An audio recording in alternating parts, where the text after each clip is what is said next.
Seperti yang sudah saya sampaikan dan semoga kalian semua berkenan ya.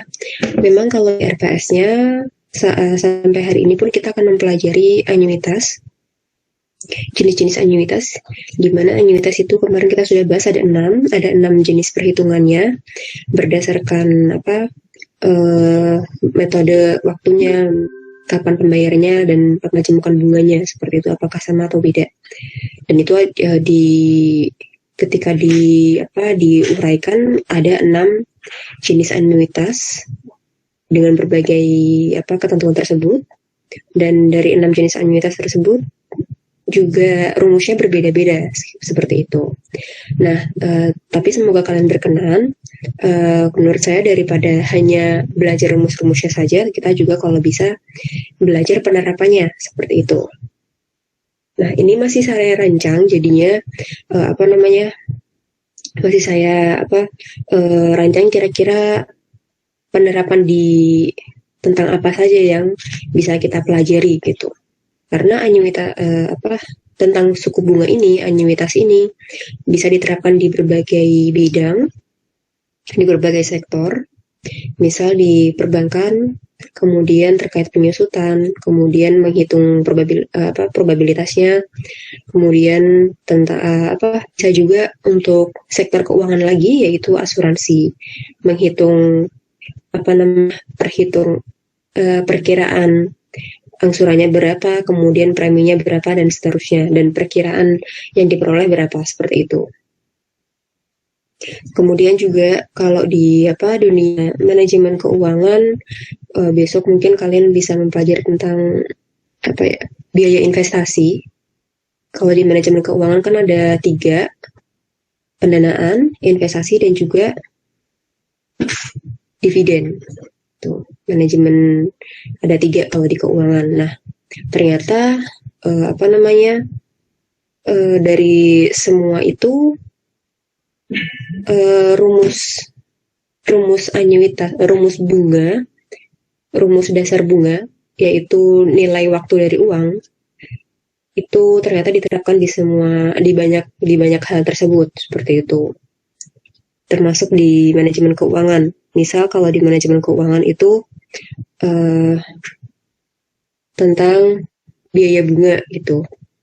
Kalau mungkin di akuntansi kalian mencatat gitu ya, tetapi di akuntansi manajerial, jadi akuntansi digunakan untuk kebijakan manajemen, itu tidak sekedar mencatat, tidak sekedar mengetahui angkanya berapa, terus sudah itu tidak, tetapi dilihat apakah dengan bunga sekian itu efektif atau tidak, kira-kira menguntungkan atau tidak, kira-kira kalau investasi kemudian mendapatkan feedback sekian persen itu menguntungkan atau tidak, atau kalian butuh tambahan modal, perusahaan kalian butuh tambahan modal, kemudian modalnya dari bank misal, atau mungkin dari investor lain, mereka mengharapkan bunga sekian kira-kira, dan itu bunga yang diminta oleh si pemberi modal ini menjadi biaya untuk perusahaan kalian, kira-kira dengan biaya modal segitu efektif tidak gitu, dan itu bisa dihitung.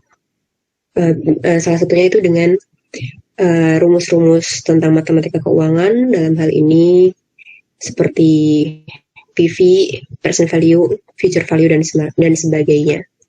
Nah, tetapi di hari ini kita akan fokus penerapan rumus-rumus bunga yang sudah kita pelajari kemarin di perkreditan, seperti itu. Kalau penerapan di manajemen keuangan, saya kira itu bukan kuliah ini gitu ya. Mungkin bisa kalian pelajari di mata kuliah manajemen keuangan, seperti itu.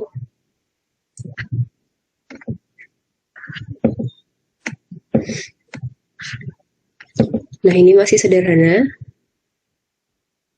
Saya sudah tampilkan ya, bunga pada bank, di mana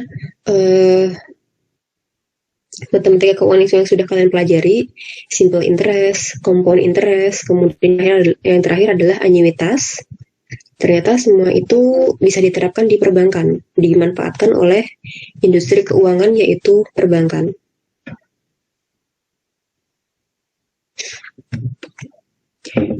Nah, yang pertama semoga terlihat ya. Saya coba ganti warnanya.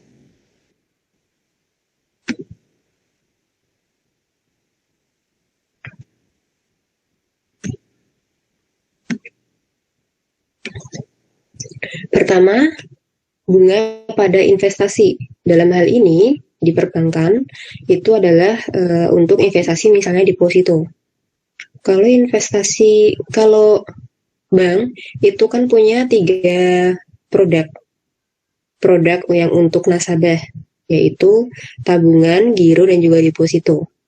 Untuk tabungan dan giro, itu tingkat feedback yang diberikan kepada nasabah itu sangat kecil ya, dan itu tidak banyak di apa namanya, karena nilainya sangat kecil sehingga tidak tidak banyak diperhitungkan berapa berapa perkiraan yang diperoleh oleh nasabah seperti itu. Tetapi kalau deposito tujuannya memang sudah jelas. Salah satu alasan kenapa masyarakat itu membuka deposito adalah untuk investasi, karena dapat keuntungan berupa bunga. Bunga ini jauh lebih tinggi dibanding bunga yang diperoleh dari tabungan ataupun giro seperti itu. Karena itu kita dapat menghitung bunga pada investasi di perbankan, dalam hal ini adalah deposito. Kemudian bagaimana cara menghitungnya? Biasanya sepertinya sudah pernah saya sampaikan beberapa pertemuan sebelumnya bahwa deposito itu memiliki berbagai fitur. Yang pertama, bunga dari deposito itu dimasukkan lagi ke depositonya sehingga dia akan berbunga. Bunga yang diperoleh di bulan sebelumnya akan berbunga di bulan selanjutnya, seperti itu. Opsi lain adalah kalau kalian buka deposito, misal depositonya 10 juta, lalu bunganya itu kalian masukkan di tabungan, di rekening tabungan. Sehingga deposito kalian dari awal periode sampai akhir ya tetap 10 juta. Dan presentasi bunganya juga sekian persen dari deposito tersebut, sekian persen dari 10 juta tersebut.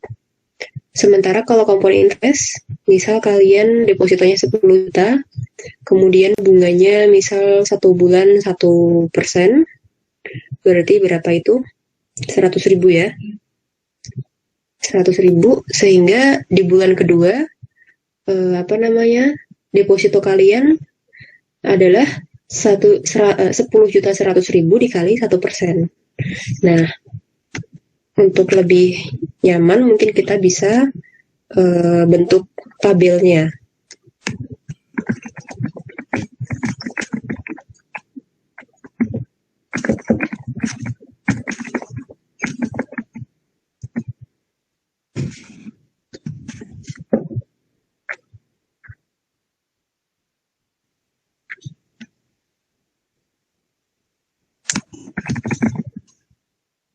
Misalnya di awal bulan, misal bunganya 10 juta, bukan depositonya 10 juta, kemudian bunganya berapa persen ya misal, karena biasanya nilai bunga itu biasanya per tahun, makanya 12% per tahun, artinya 1% per bulan. Kemudian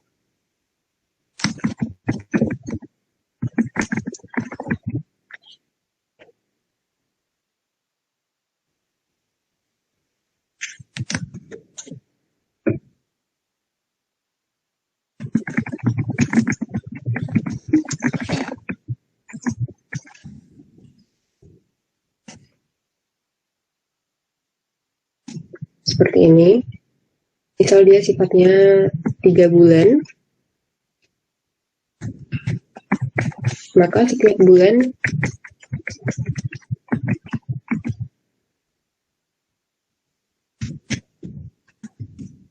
akan sama.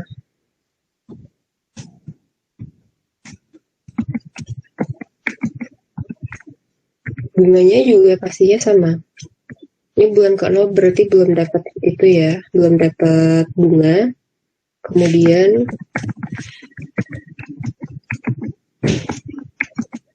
seperti ini.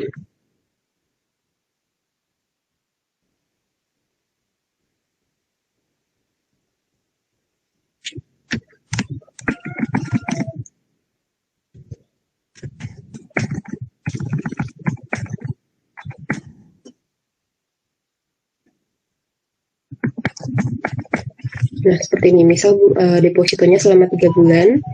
Kemudian ini menggunakan metode di mana kalau bahasanya bank, depositonya ini bunga depositonya dimasukkan ke rekening tabungan sehingga apa namanya pokok nilai dari deposito selalu tetap selama 3 bulan itu, yaitu 10 juta, 10 juta, dan 10 juta begitu. Sehingga saldo akhirnya berapa? Saldo akhir dari deposito yaitu 10 juta, dan dari 10 juta ini selama 3 bulan bisa mendapatkan keuntungan sebanyak 300.000. Rumusnya masih ingat ya? Kalau terlalu cepat bilang saja, kalau ada yang bingung sampaikan saja.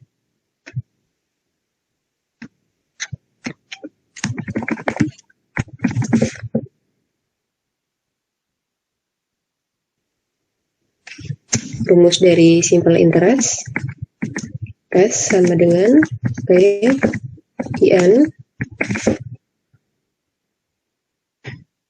P1 plus IN.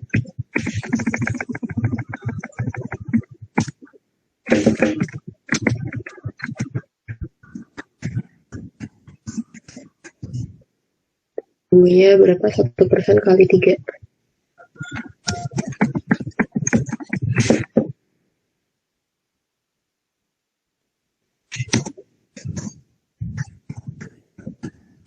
Begini ya. Cocokkah angkanya?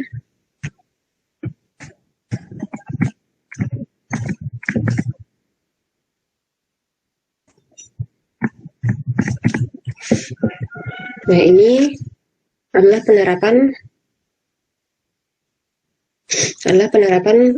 apa namanya simple interest atau suku bunga tunggal di deposito, di mana keterangannya adalah bunga dari deposito ini dimasukkan ke rekening tabungan sehingga tidak menambah saldo deposito begitu. Nah, nanti untuk latihannya kalian bisa coba untuk membuat tabel tergantung pertanyaannya apa. Kemudian kita akan coba yang bawah ya.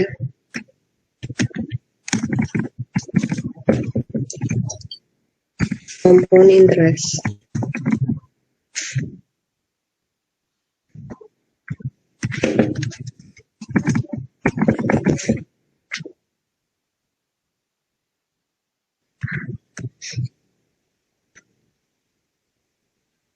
By the way, silakan melakukan absensi dari pukul 7.28 sampai dengan pukul 8 ya.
Nah, seperti ini.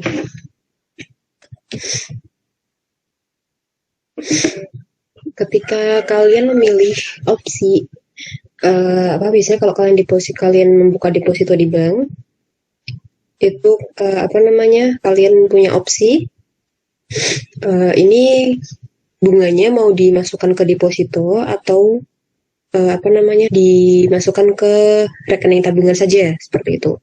Semisal kalian memilih dimasukkan ke deposito, maka setiap satu periode selesai, deposito kalian akan bertambah.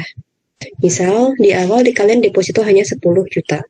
Lalu setelah 1 bulan kalian mendapatkan bunga 100.000. 100.000 ini masuk ke deposito kalian sehingga pokok deposito kalian sebesar 10.100.000. Karena deposito kalian di bulan kedua ini sudah meningkat, maka bunganya pun juga akan bertambah, akan meningkat seperti itu. Nah, di sini kalian mungkin masih ingat ya kalau satu-satu ngitungnya 10 juta dikali 1,01 hasilnya 10.100.000 dikali 10.100.000 kali 1,01 hasilnya 10.200.000. Ini dikali 1,01 hasilnya 10.303.010 rupiah begitu. Dan ini menggunakan rumus compound interest. Nah, ini diterapkan di deposito. Gitu ya. Sampai sini yang mau bertanya dulu?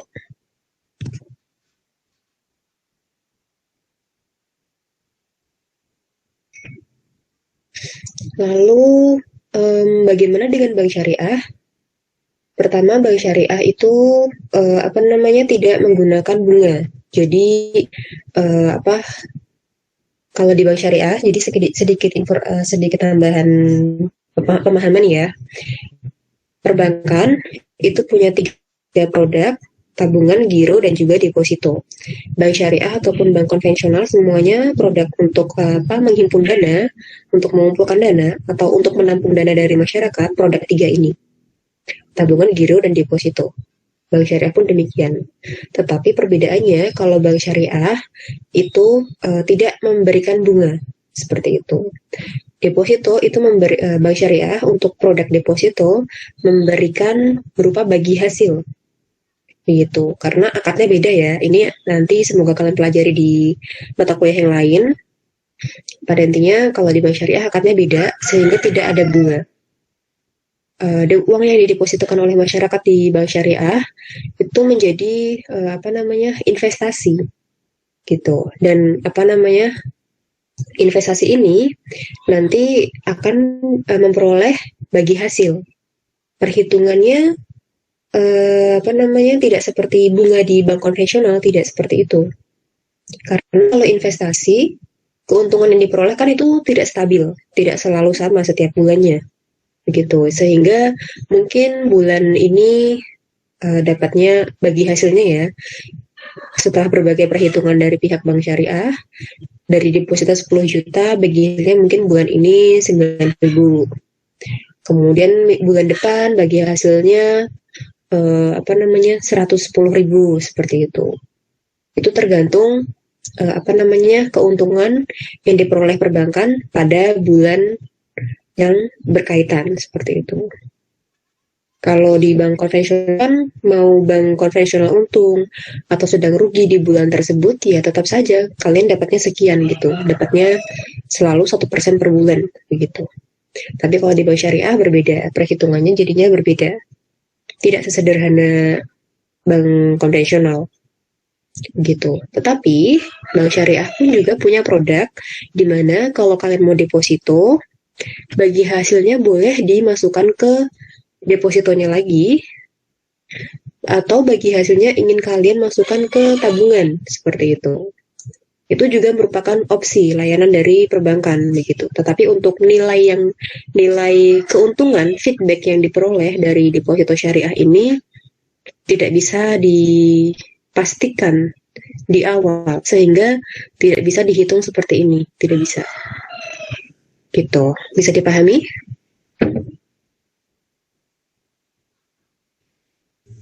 Bisa, Bu. Oke. Kita bisa lanjutkan di sekarang ini adalah deposito, berarti penghimpunan dana. Nah, selanjutnya kita mencoba melihat dari sisi kredit atau penyaluran dana.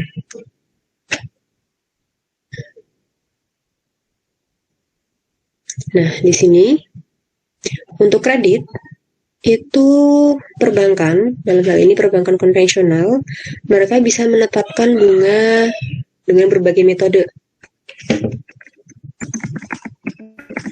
Mungkin kalian sering dengar promo-promo kredit bank, bunganya flat gitu, bunganya tetap gitu. Maksudnya bunga tetap itu bagaimana? Lalu ada juga metode perhitungan bunga anuitas dan juga bunga efektif. Nah, ini kalian juga bisa baca-baca di internet atau di buku, tapi kita akan pelajari perhitungannya di sini gitu.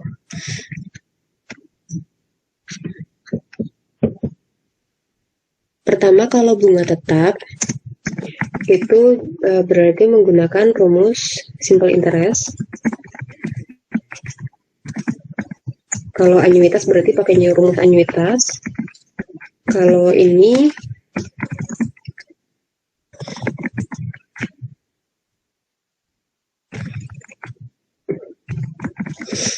sedikit unik, yaitu bunga efektif. Sedikit unik lah, intinya boleh saya bilang seperti itu. Kalau dari alurnya itu pertama itu bunga tetap dulu, lalu efektif, lalu yang terakhir anuitas. Sehingga anuitas ini termasuk suatu perhitungan terobosan di mana dianggap kalau di perkreditan dianggap paling adil dan sesuai gitu. Dan paling adil juga kan untuk pihak perbankannya. Nah, kita akan coba perhitungannya. Saya coba cari soalnya dulu ya. Atau kita coba dari sekarang pun boleh.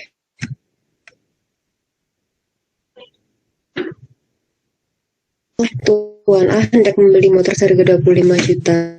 Jadi dia meminjam uang kepada bank dan akan diangsur sebesar diangsur bulan selama 1 tahun. Berarti 12 bulan. Adapun tingkat suku bunga bank ialah 15%. Maka berapa yang diangsur? Pertama kita bisa sebenarnya ini bisa langsung dihitung ya. Rumusnya kita bisa hitung dulu rumusnya karena ini suku bunga menggunakan metode bunga flat, dimana ini artinya menggunakan simple interest, dimana rumusnya adalah S sama dengan P1 plus IN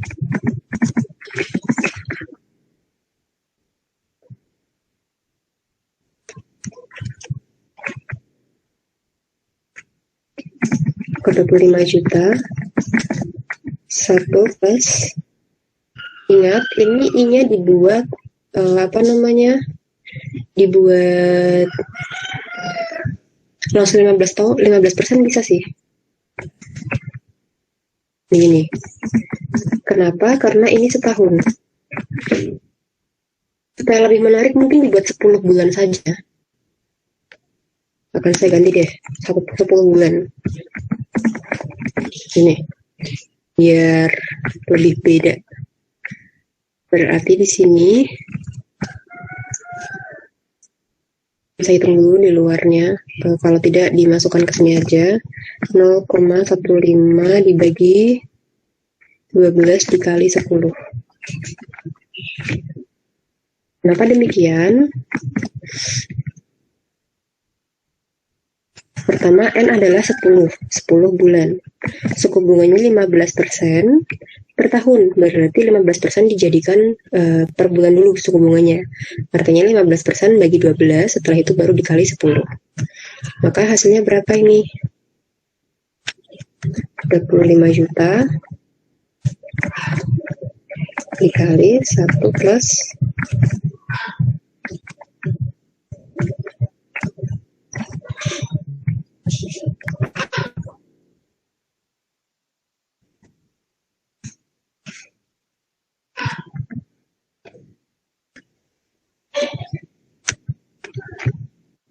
125 ribu. Bunganya itu berapa sih? Ini sama dengan PIN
ini ya, sudah ditulis semua.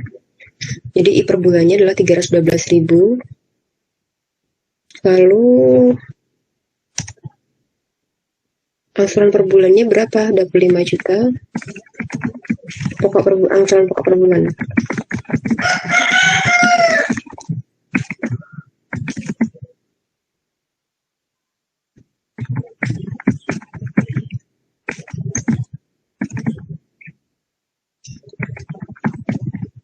Kalau mau dihitung total angsuran per bulan,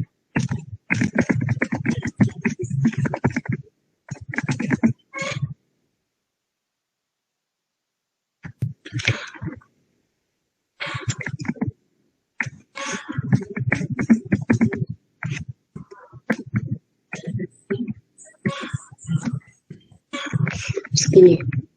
Nah, kita tinggal masukkan angsuran pokoknya 2.500.000. Setiap bulan selalu sama.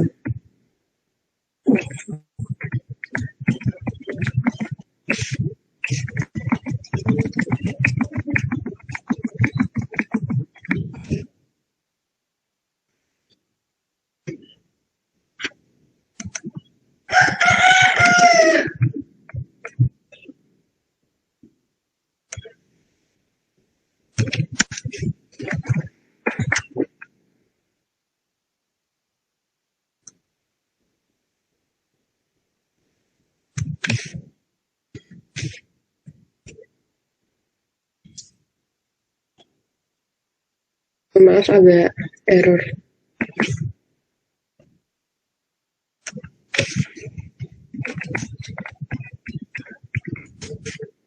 Nah gini, angsurannya yaitu 312.500.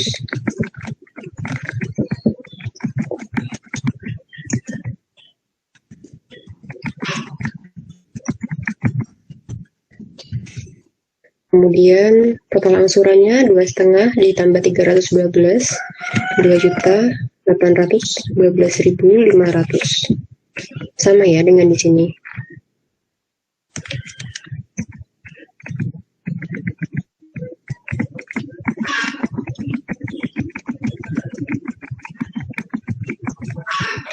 Nah ini tinggal dikurangi saja sisa pinjaman ya. Berarti kalau sisa pinjaman 25 juta kurangi 2,5 juta. Berarti 22.520 juta. Di sini 87.515, 12.500, 10, 7.500, 5 juta, 2.500.000. Di akhir bulan 10 sisa pinjamannya sudah 0 karena sudah dibayar semua. Ini kalau di total berarti 2,5 kali 10, 25 juta. Kemudian ini angsuran bunganya 312.000 kali 10, hasilnya 3.125.000. Di sini total angsuran 28.125.000. Dan sudah, begitulah. Ini yang flat. Ini yang flat seperti ini. Tetapi kalau seperti ini, beberapa pihak menganggapnya agak kurang pas gitu. Kenapa? Kok bunganya yang dihitung sama dasarnya gitu? Bunga yang dihitung bunganya itu menggunakan dasar yang sama, yaitu di sini 25 juta dasarnya, bunga per bulannya menggunakan dasar yang sama. Misal di sini kalau mau ditulis ya,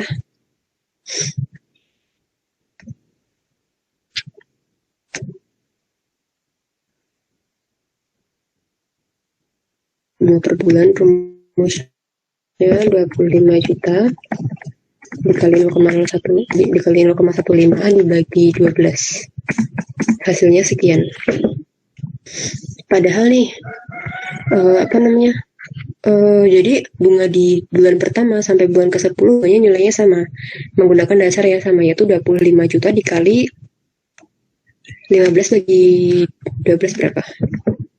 15 bagi 12. Bunganya berarti 1,25%.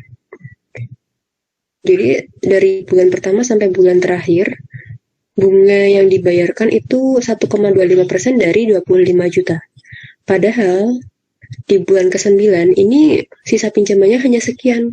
Kok membayarnya full ya, 1,25% dari 25 juta. Nah, ini yang menarik ketika di promo-promo bunganya flat dan semacamnya terdengar menarik gitu ya. Tetapi harus dihitung dulu kira-kira perhitungannya itu memang efisien, murah, atau ternyata mahal di sini jatuhnya. Seperti itu.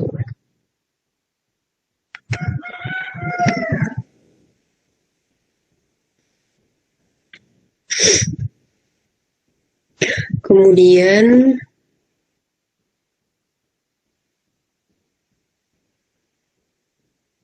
ini dipahami dulu. Nah, setelah ini kita coba yang efektif.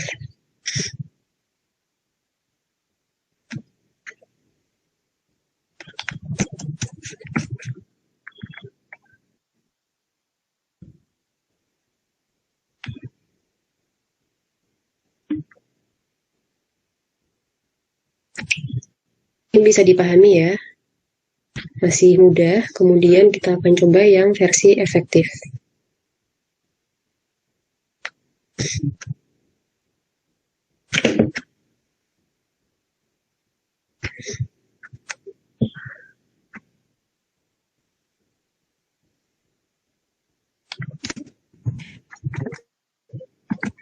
1,25.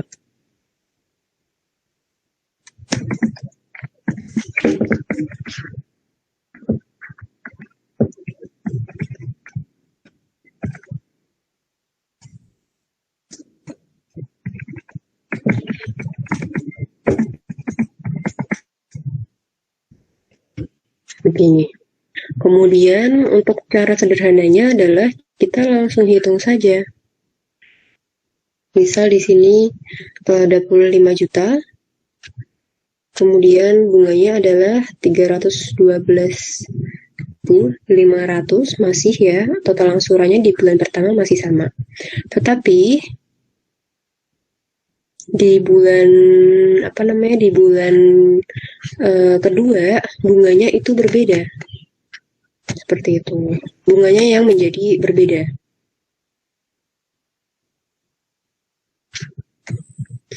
Kalau yang pokok pinjaman masih sama, jadi angsurannya karena ini 10 bulan ya, jadi 25 juta dibagi 10 bulan. Angsurannya yang pokok itu udah setengah juta.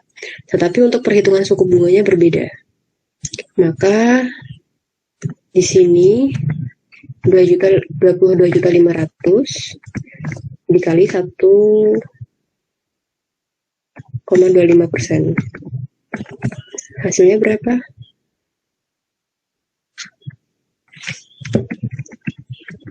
281.250. Maka di sini angsurannya bukan 2.800.000 melainkan 2.781.250. Pinjamannya masih sama. Ini saya hapus ya.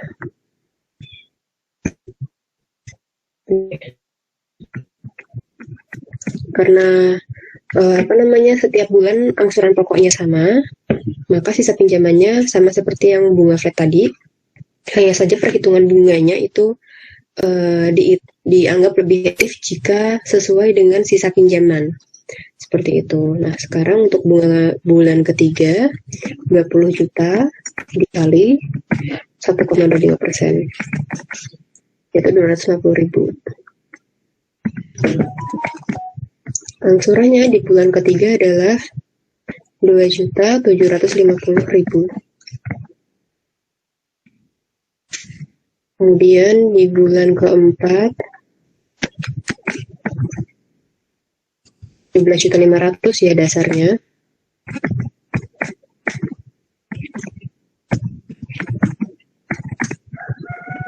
Rp218.750.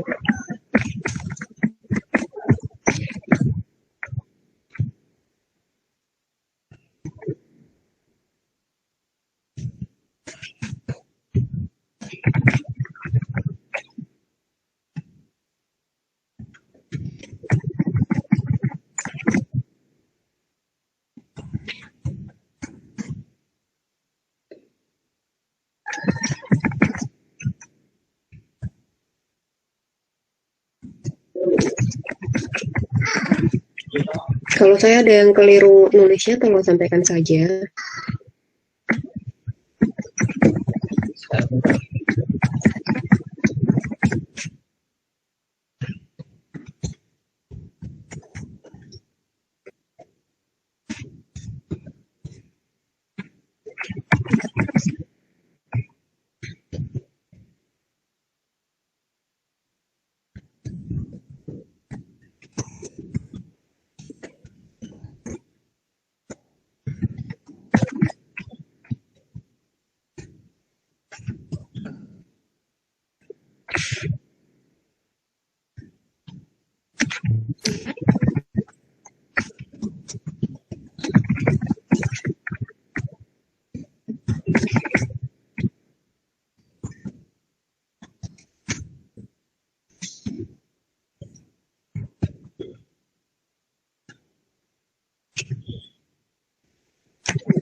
Nah, seperti ini. Kemudian tinggal dihitung kira-kira berapa nih totalnya.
Nah, ini totalnya. Semisal menggunakan metode bunga efektif, ternyata bunga yang dibayarkan tidak sebanyak menggunakan metode bunga flat. Karena itu, apa namanya, dirasa sedikit lebih adil. Dirasa lebih adil dibanding bunga flat seperti itu. Tetapi itu memang kebijakan masing-masing bank ya, mau memberikan kredit menggunakan metode perhitungan bunga flat atau perhitungan bunga efektif ataupun anuitas. Itu kebijakan bank seperti itu.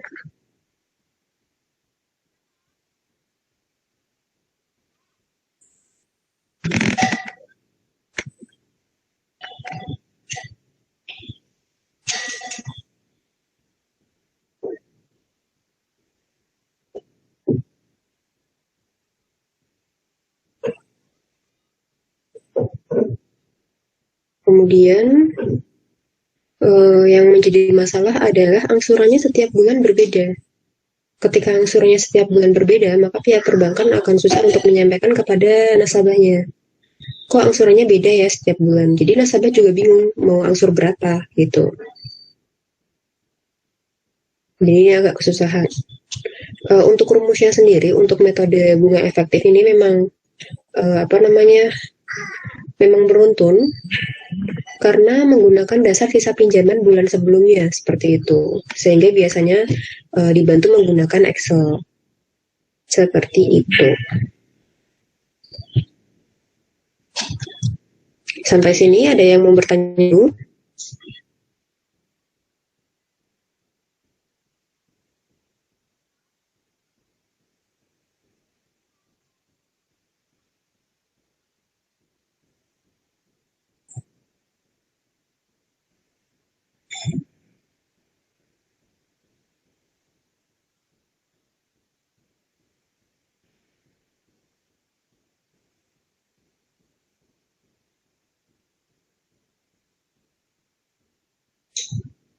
Nah, misal belum ada, kita mungkin bisa lanjut ke metode bunga anuitas ya.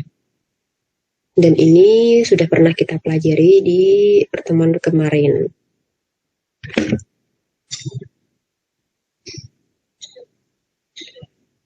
Sebentar ya.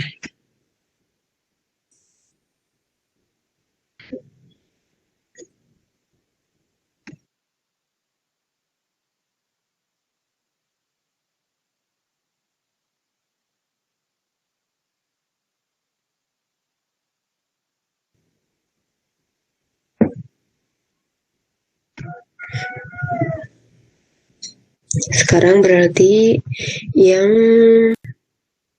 ada pertanyaan dulu tidak? Saya harap bisa ngikutin ya, semoga bisa karena kita baru sampai 4 contoh soal, ini sudah jam 8.10 lebih. Ternyata cukup lama juga. Nah, selanjutnya kita membahas tentang yang terakhir, yaitu anuitas. Metode anuitas.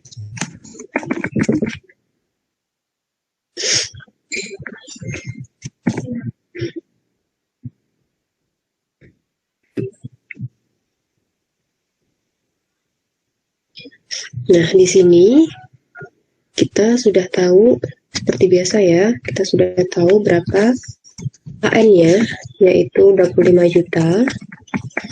Kemudian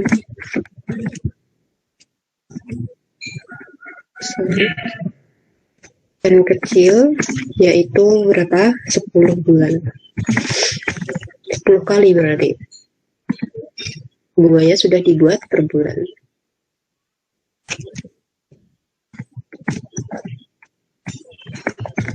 Nah, dengan informasi ini kita bisa mencari tahu seri pembayarannya, R-nya. Berapa R-nya? Gitu ya.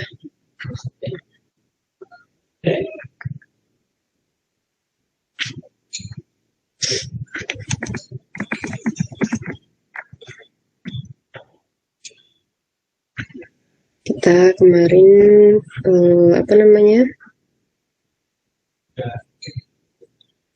kemarin kita sudah mengerjakan ini menggunakan metode yang simple ordinary annuity dulu saja, karena tidak ada informasi dibayar di awal bulan kah atau mungkin bagaimana. Jadi pakai yang simple ordinary annuity yang sederhana, yang pertama yang pernah kita pelajari, seperti itu.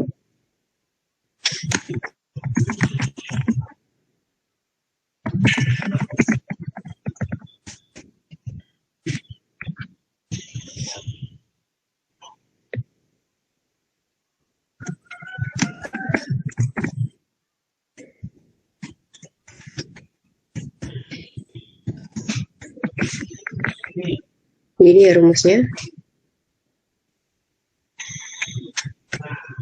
Kita pakai satu, udah ini.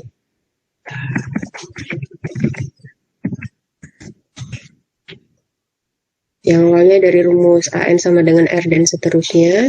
Kemudian karena yang dicari tahu adalah R-nya atau seri pembayarannya, maka seperti biasa I dikalikan AN, kemudian dibagi 1 min dalam kurung 1 plus I dipangkatkan min N. Kemudian kita masukkan angkanya 0,0125.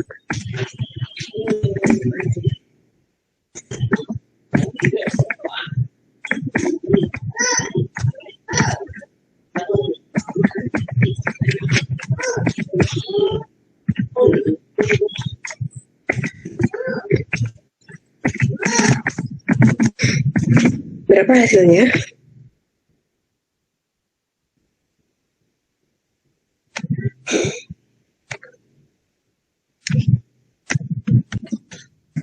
Yang sudah ketemu bisa share juga di chatroom ya.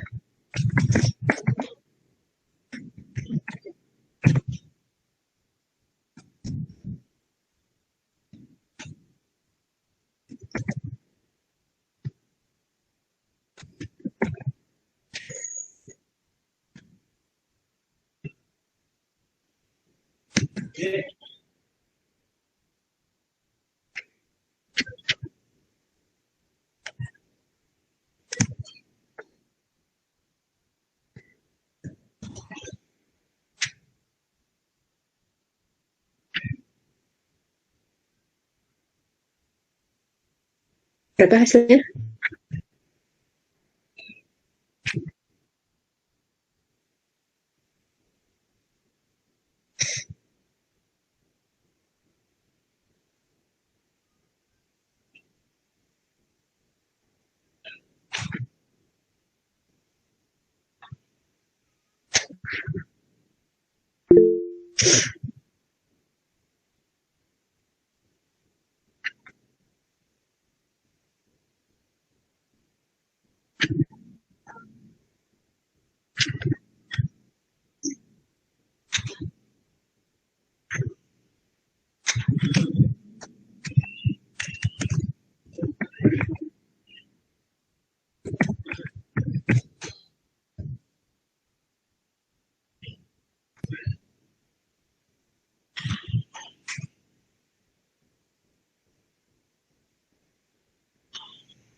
Itu yang AN kali I. Belum kamu bagikan dengan satu min dalam kurung 1 plus I pangkat min N ya. Coba dihitung lengkap.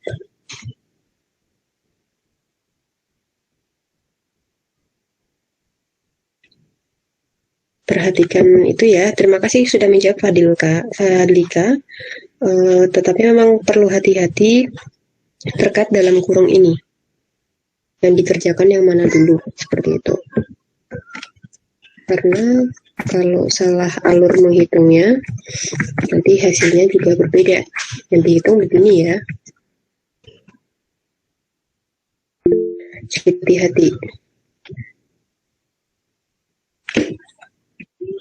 Kalau seperti ini yang dihitung AN kali I, kemudian dibagi, kemudian ini dihitung dulu 1 min 1 plus I pangkat 1 plus I pangkat min N itu dihitung dulu, habis itu dikurangi dengan 1, setelah itu baru hasilnya yang nanti membagi AN kali I.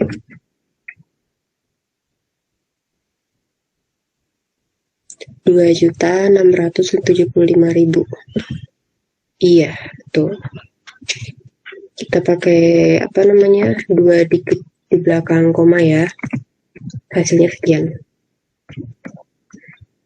Ini kita hapus.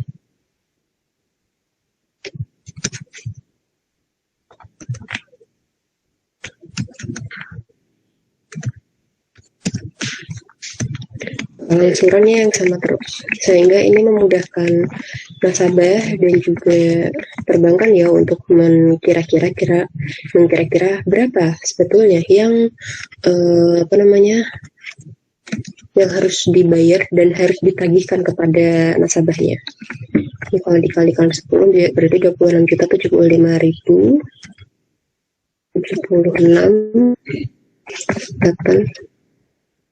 8,5.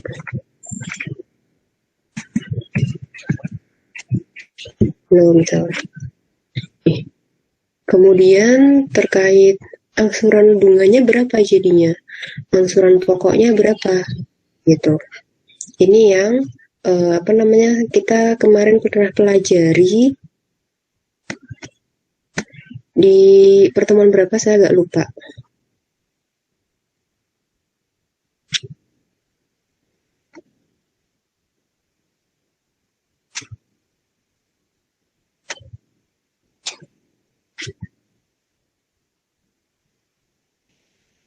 Di bab berapa ya?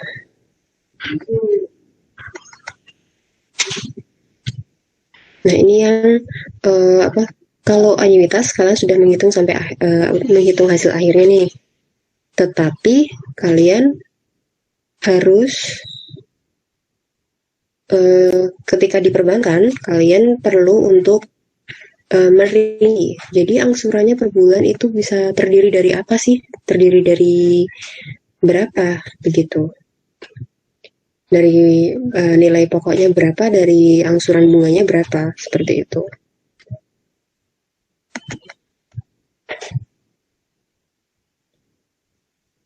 Nah, untuk sederhananya ya, kita bisa menggunakan patokan bunga. Misalkan bunganya 1,25%. Berarti bunga di bulan pertama adalah 1,312,500. Tinggal dikurangkan. Dari angsuran ini dikurangi 312.500 hasilnya berapa? Nah, itu untuk itu untuk mengurangi angsuran pokoknya. Nah, ini supaya lebih cepat menghitungnya, saya akan hitung menggunakan Excel. Kita akan pindah ke Excel. Karena ini karena udah jam segini ya, saya khawatir nggak nyempet. Jadi kita akan coba menggunakan Excel.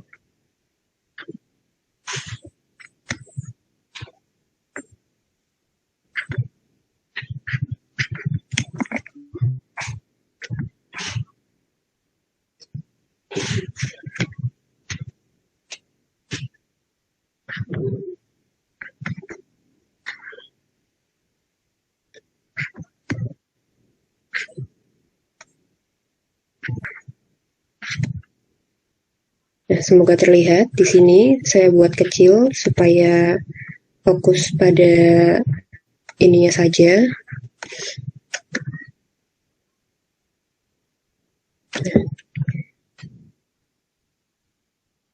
Ini, kemudian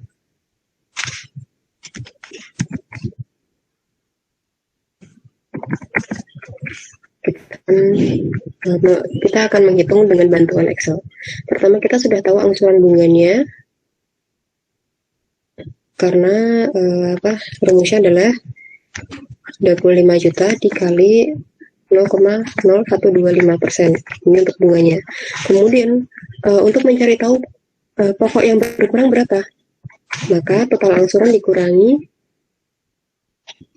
angsuran bunga.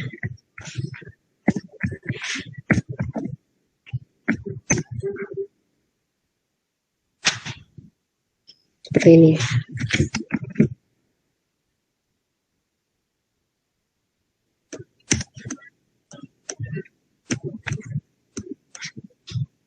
Kemudian nilai pinjamannya akan berkurang. Sisa pinjaman itu 25 juta dikurangi dengan pokok angsuran di bulan pertama.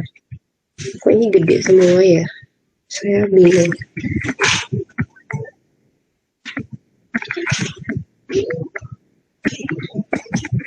Nah, sudah. Kemudian kita hitung lagi dari sini dikali 0,0125 bunganya ya.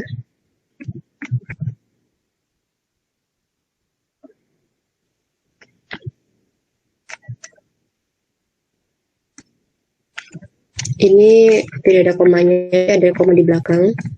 Kemudian seperti biasa, untuk menghitung angsuran pokoknya, dari total angsuran dikurangi dengan angsuran bunganya.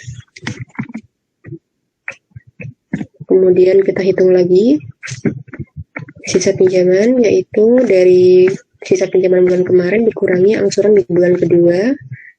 Saya menghitung bunga yang diakui di bulan ketiga. Dapatnya sekian. Kemudian dari total angsuran sekian, kita kurangi angsuran bunganya sehingga yang mengurangi pinjaman adalah sebesar 2.400.000. Lalu selalu seperti ini. Ini bisa diikuti kah?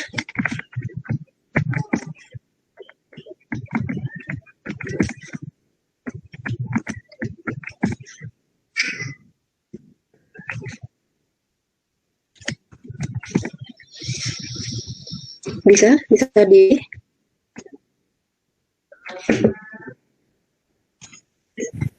Bisa. Oke, alhamdulillah. Karena saya agak cepat ya mungkin jelasin ini karena menggunakan Excel apalagi. Intinya adalah kita sudah tahu nih kalau menggunakan rumus anuitas angsurannya berapa setiap bulan. Tetapi kalau di data perbankan itu ternyata mengakuinya seperti ini, mengakuinya seperti itu, bunganya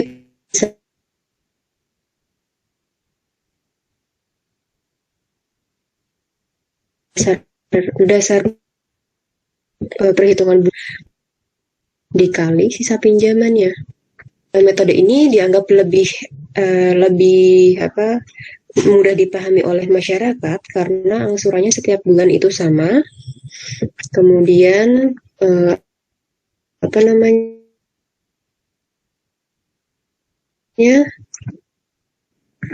tidak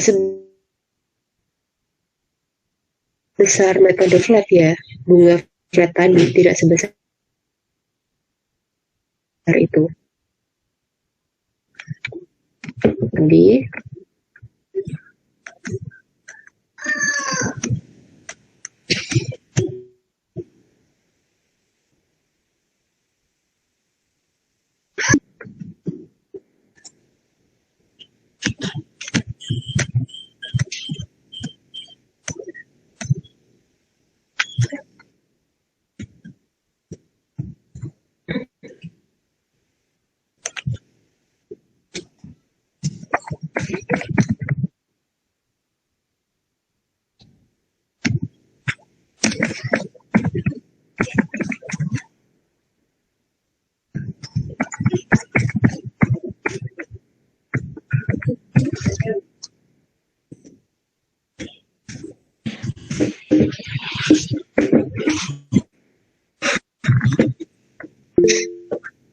Nah, sudah. Untuk lebih cepat memang menghitungnya menggunakan Excel ya, karena kita juga ada keterbatasan waktu, tapi semoga kalian masih ingat rumus dasarnya apa. Kemudian saya share screen lagi yang di PPT tadi.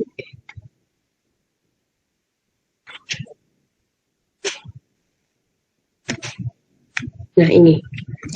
Sudah ketemu nih semuanya metode angsur kredit metode anuitas, efektif, dan juga metode flat.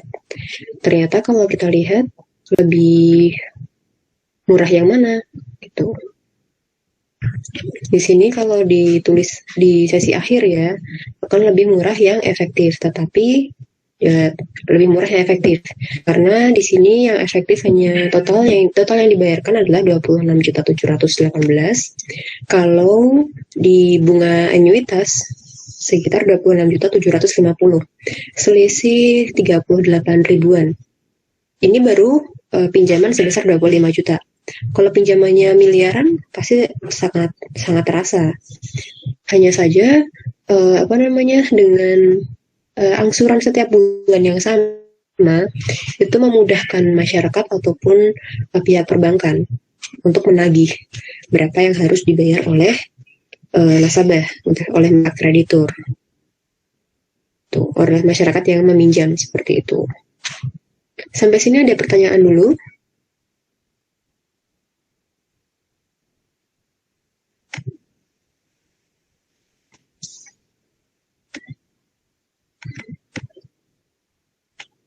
Nah, renanya saya mau ada latihan soal biar kalian juga mencoba membuat tabel angsurannya sendiri ya. Gitu. Itu buat PR. Tapi ini belum saya temukan soalnya, nanti akan saya share saja di SIM Unisula. Insya Allah hari ini akan saya share. Gitu. Mengerjakannya tulis tangan. Seperti itu.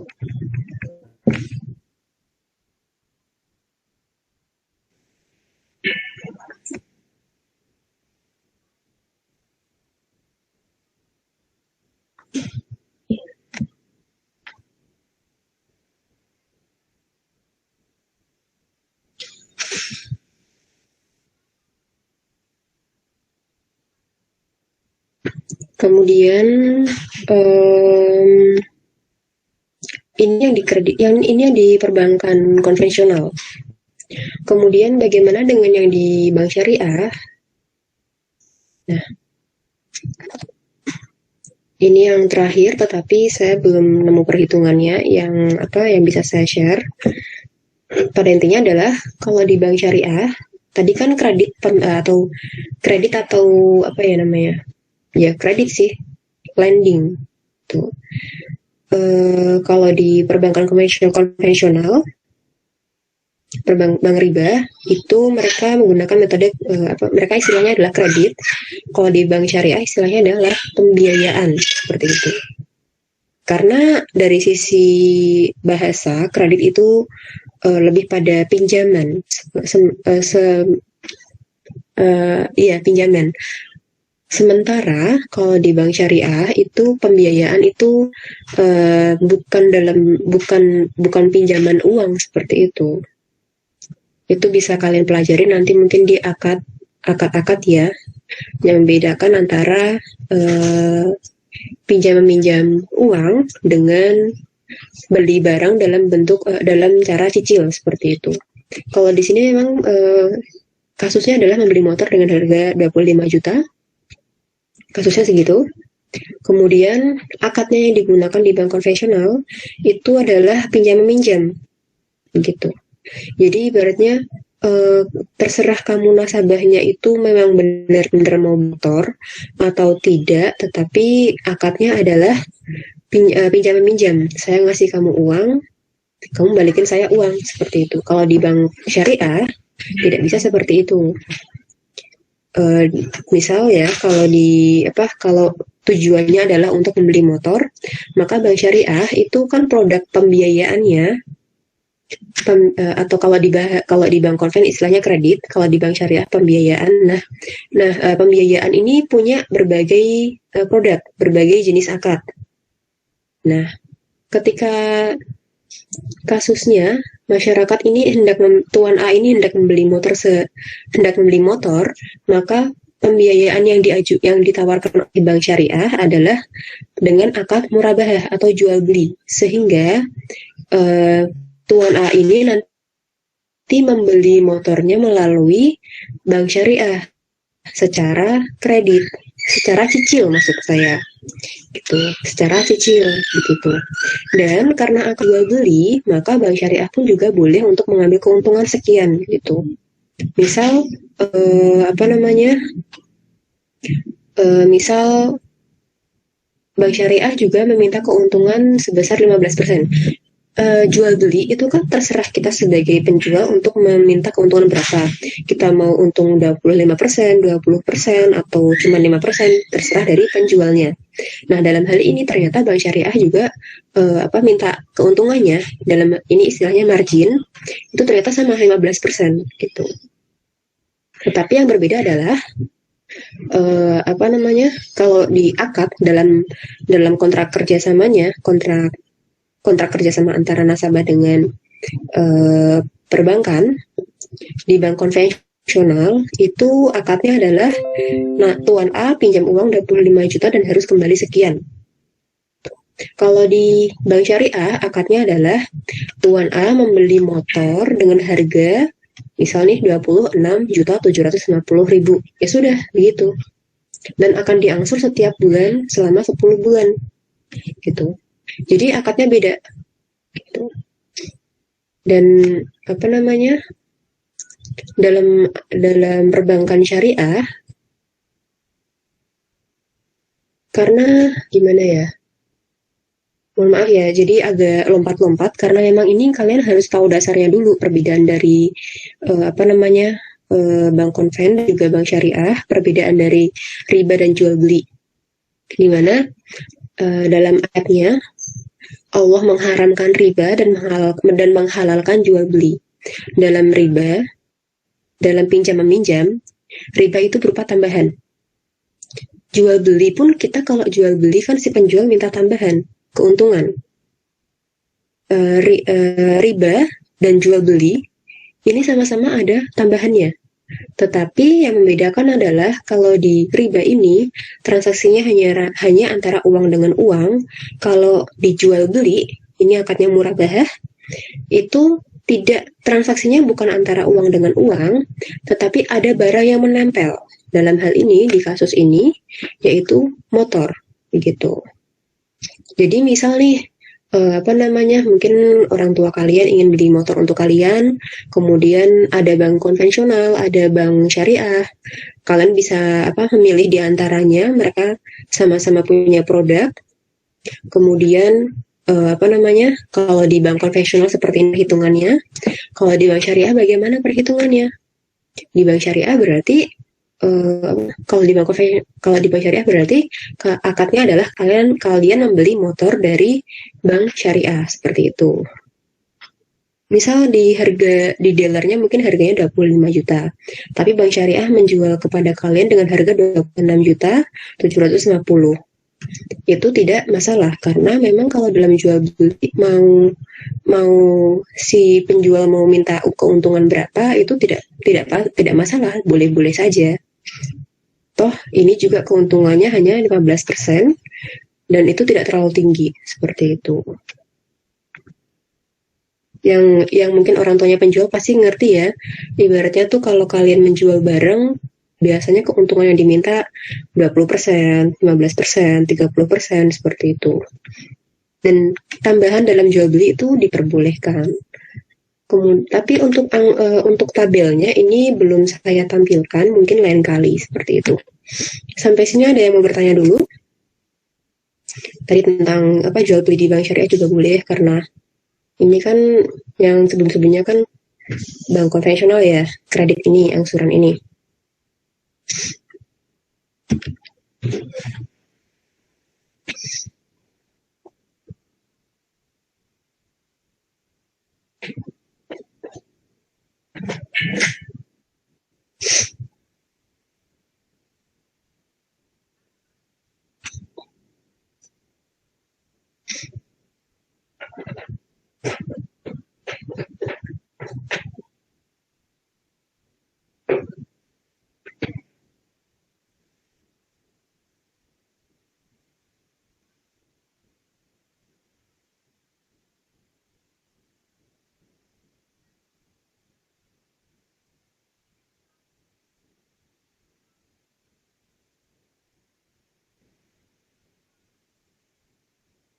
Nah, kalau ada yang sudah pernah diajar sama Pak Osmed,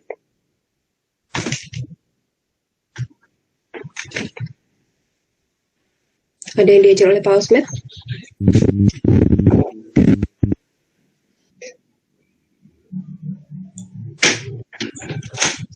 Belum kah?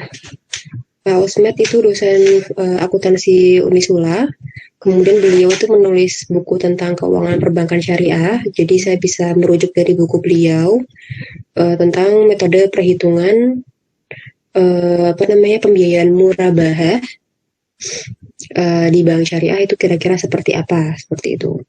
Kemudian kalau dari bukunya beliau itu ada 2 metode. Pertama metode rata-rata dan juga menurun gitu. Kalau metode menurun itu seperti efektif. Iya, efektif. Metodenya adalah metode efektif. Bukan bunga ya istilahnya. Meskipun rumusnya itu mirip sama, tetapi istilahnya bukan bunga efektif, bukan. Oh, ini ada pertanyaan. Izin bertanya, cara menghitung angsuran pokok bagaimana? Saya sempat dari Jimit. Angsuran pokok, Silvi, angsuran pokok yang anuitas kah?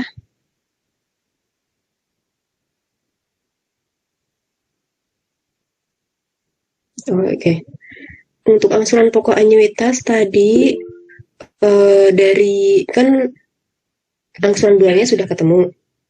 Kemudian setiap bulan itu kalian hitung dulu bunga di bulan tersebut. Caranya adalah bunga per bulan yaitu 1,25% dikali sisa pinjaman. Hasilnya berapa? Setelah itu angsuran per bulannya itu dikurangi dengan bunga yang dibayarkan di bulan tersebut. Gitu. Nanti PPT-nya saya share ke kalian ya biar bisa lihat. Saya tuliskan juga deh.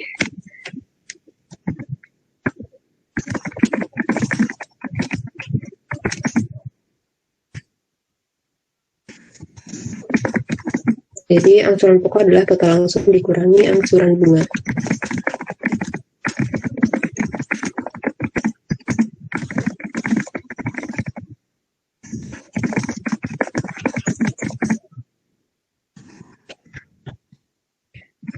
Tadi saya lanjutkan ya untuk yang sebentar saya simpan dulu.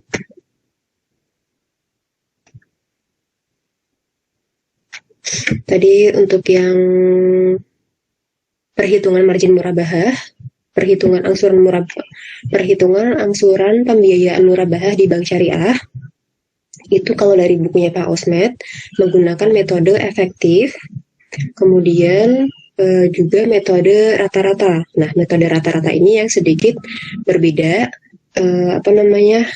dibanding yang lain-lain. Kalau tadi kan yang sudah kalian pelajari ada metode flat, ada metode anuitas dan efektif. Nah, kalau metode rata-rata ini dia seperti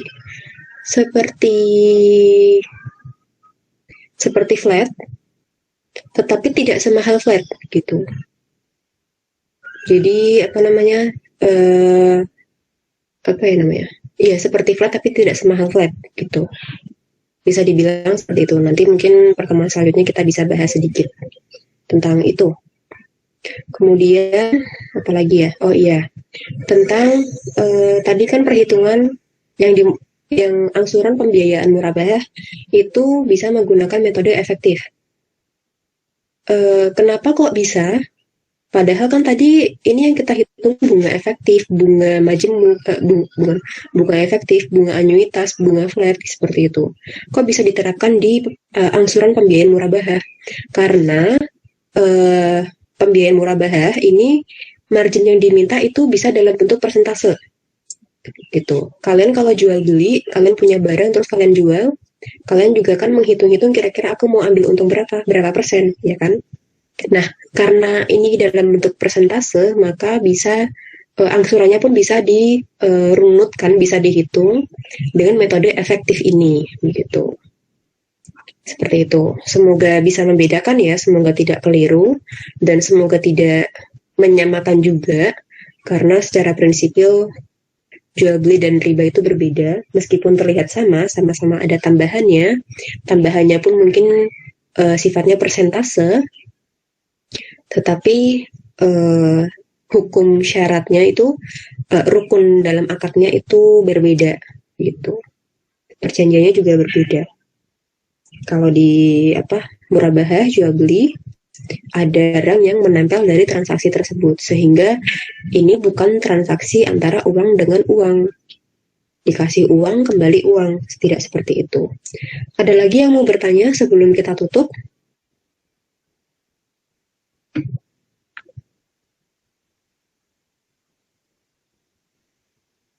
Kalau tidak, mungkin bisa kita tutup sekarang.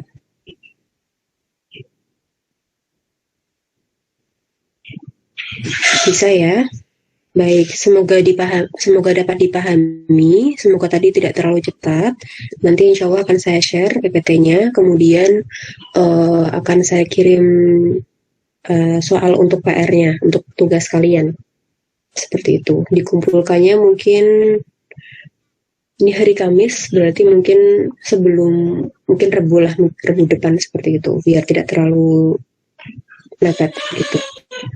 Seperti itu, jadi kita tutup dengan hamdalah bersama-sama, alhamdulillahirabbil alamin, dengan istighfar 3 kali, astagfirullahaladzim, astagfirullahaladzim, astagfirullahaladzim, dengan doa penutup majelis, subhanakallahumma wa bihamdika, asyhadu an la ilaha illa anta, astaghfiruka wa atubu ilaik.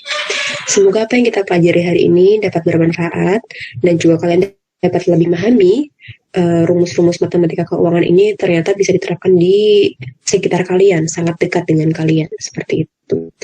Atas kekurangan dan kesalahan saya mohon maaf. Wabillahi taufiq wal hidayah. Wassalamualaikum warahmatullahi wabarakatuh.